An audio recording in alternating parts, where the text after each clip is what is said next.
Circuler en toute sécurité dans le Kalounaï est depuis quelque temps devenu un casse-tête pour tout usager. Pour améliorer les conditions de voyage sur cet axe important, les femmes du Kalounaï ont mobilisé le samedi dernier les habitants de cette localité pour rembler les trous. Aujourd'hui que c'est un grand événement parce qu'en fait, ce sont les femmes de Kalounaï mobilisées qui ont souhaité que les populations de Kalounaï se retrouvent ici pour essayer de faire quelques parties de la route qui sont gâtées. Et ça, elles ont eu à discuter avec tous les acteurs des 3 communes, puisque quand en fait cette route traverse les communes de Wong, de Koubalan et de Niamon. Donc elles ont eu à discuter avec les acteurs, et elles ont eu à échanger avec le Khalif général pour discuter véritablement et comprendre qu'il faut que les populations s'investissent les premières pour que la route soit une route praticable. Après avoir attendu trop longtemps en vain, les populations du Kalounaï ont lancé le processus de réhabilitation de la boucle du Kalounaï pour désenclaver cette partie du département de Bignona. Le président de la République a eu à recevoir les dignitaires de Kalounaï et nous a promis que la route de Kalounaï va être faite. Donc nous, on ne croise pas les bras. On commence nous-mêmes à faire la route pour que l'État nous trouve dessus.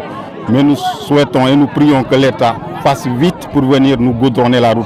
Néanmoins, des appels ont été lancés en direction de l'État pour le bitumage de cette route indispensable au développement des Kalounaï.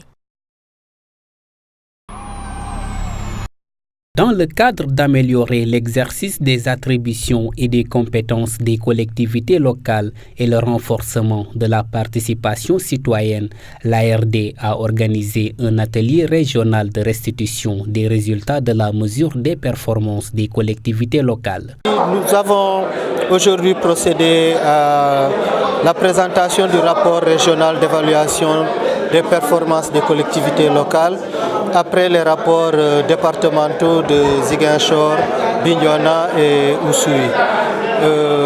Ce que nous avons retenu après cette évaluation, c'est que l'ensemble des collectivités locales de la région de Ziguinchor ont fait l'objet d'une évaluation systématique de leurs performances.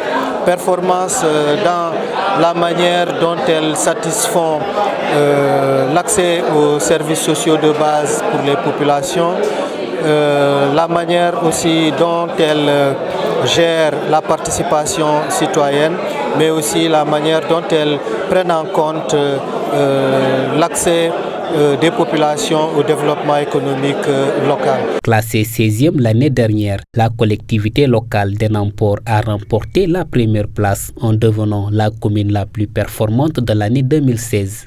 Je sais que des collectivités locales vont se battre, en tout cas pour que l'année prochaine elles puissent également aller au-devant. Mais nous également, on va tout faire pour maintenir le score. Aujourd'hui, par exemple, nous avons un projet avec des partenaires de 1000 logements entre Ziguinchor et un village plus précisément à Mamatoro. Mais si nous avons en tout cas tous ces acquis, je crois qu'on risque en tout cas d'être toujours dans le type des meilleures performances.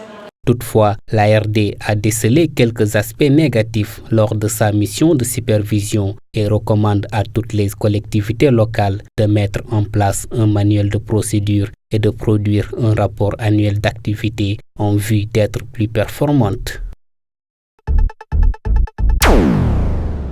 Le Casa Sport a effectué son dernier galop d'entraînement au stade Aline Sitoé Diatta en perspective de la finale de la Coupe du Sénégal. Les poulains de Demba Ramata Ndiaye ont démarré avec des séances d'échauffement ponctuées de courses pendant une dizaine de minutes avant de passer par des contrôles de ballon et autres ateliers faits de jeux de passe sous les yeux de l'entraîneur qui trouve que l'état d'esprit est au bon fixe. Sur le psychologique, on met l'accent parce que c'est un peu fébrile, parce que vous savez, une finale c'est une autre dimension. Et c'est là où on met l'accent, qui se concentre davantage par rapport à ça, et aussi au lieu de regroupement, les appels téléphoniques les gens qui parlent, les commentaires, fait le break avec l'extérieur et se contenter seulement au sujet qui est le football, qui est le match. Le moral est très bon, et on demande à tout le monde de venir parce que c'est une fête et je pense que ceux qui viendront ne seront pas déçus. Réaction côté joueur. Le capitaine de l'équipe estime que le groupe est fin prêt. Le moral est bon. Vous êtes là, témoin aujourd'hui. Vous avez vu la façon dont on s'est entraîné. Il y a du rythme, la volonté, de l'engagement et beaucoup d'abnégation. Tout le monde en veut et tout le monde veut faire partie du groupe. Il va participer à la finale. Et c'est déjà quelque chose de motivant. Ça prouve que tout le monde est confiant et est engagé, prêt pour aller au combat le samedi. L'équipe du Casa Sport rallie Dakar cet après-midi où elle tiendra quelques séances d'entraînement avant la finale du samedi contre Niary Tally de Grand Dakar. À 48 heures de la finale du Coupe du Sénégal, l'équipe du Casa Sport a signé 2 partenariats symboliques avec l'équipementier pakistanais Yarana & Brothers et la société Sodeka qui produit de l'eau minérale la Casamançaise. L'équipe Fagnon du Sud sera désormais habillée par la structure pakistanaise. Le président du Casa Sport revient sur les fruits de ce partenariat. Quand on a l'ambition, les moyens suivent. Et ce que nous avons compris, ce serait l'occasion pour Sodeka, ce serait l'occasion pour les frères Fati, ce serait pour l'occasion pour les Rana Brothers de nous accompagner à accomplir ce vœu.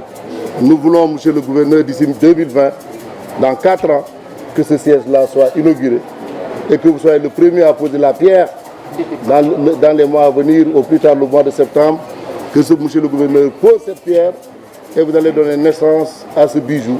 Et partout où vous serez dans le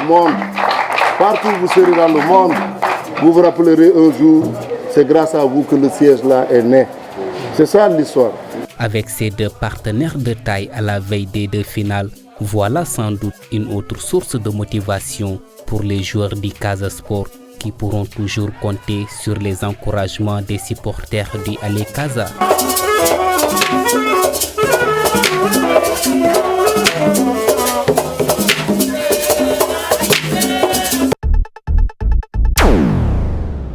Ils étaient au nombre de 35 candidats à se présenter à l'examen de fin de formation en agriculture et génie rural. Tous ont obtenu le diplôme de technicien en agriculture à l'issue de la proclamation des résultats. Les membres de l'administration ainsi que le corps professoral du Centre national de formation des techniciens en agriculture et génie rural expriment toute leur satisfaction. On a eu 2 mentions bien. Presque 21 mentions passables, assez bien, pardon, et le reste des mentions passables. C'est des étudiants qui sont des fruits prêts à être consommés normalement par les sociétés d'intervention. Parce que maintenant, les sociétés d'intervention ont compris qu'ils ne peuvent pas aller sans l'encadrement. Déjà, il y a une demande, en causant avec le directeur, il m'a fait part qu'il y a une demande de la Sodefitès qui est là. Il a signé un protocole avec la Sodefitès. Il a signé un protocole encore avec la Sodagri. Il y a d'autres encore qui vont suivre, qui sont intéressés par le fruit de CNFT-AGR. Abibou Sen, sorti major de la promotion, se félicite de sa prouesse et se projette d'ores et déjà dans l'avenir. Bon, sincèrement, je ne trouve pas les mots nécessaires pour dire vraiment combien je suis satisfait. Ça a été vraiment difficile, mais on est arrivé à terme avec de très bons résultats. Je crois qu'il n'y a pas eu de réfractaires. Tout le monde a obtenu leur diplôme aujourd'hui. Donc, ce n'est pas que je suis major, mais tout le monde a mérité ce qu'il a obtenu aujourd'hui. Donc, on prie le grand Dieu pour que ces diplômes qu'on a aujourd'hui puissent nous servir dans le futur. Avec ce diplôme de technicien en agriculture, ces jeunes seront insérés dans les programmes étatiques d'agriculture et autres organismes qui œuvrent dans le secteur pour appuyer les acteurs agricoles.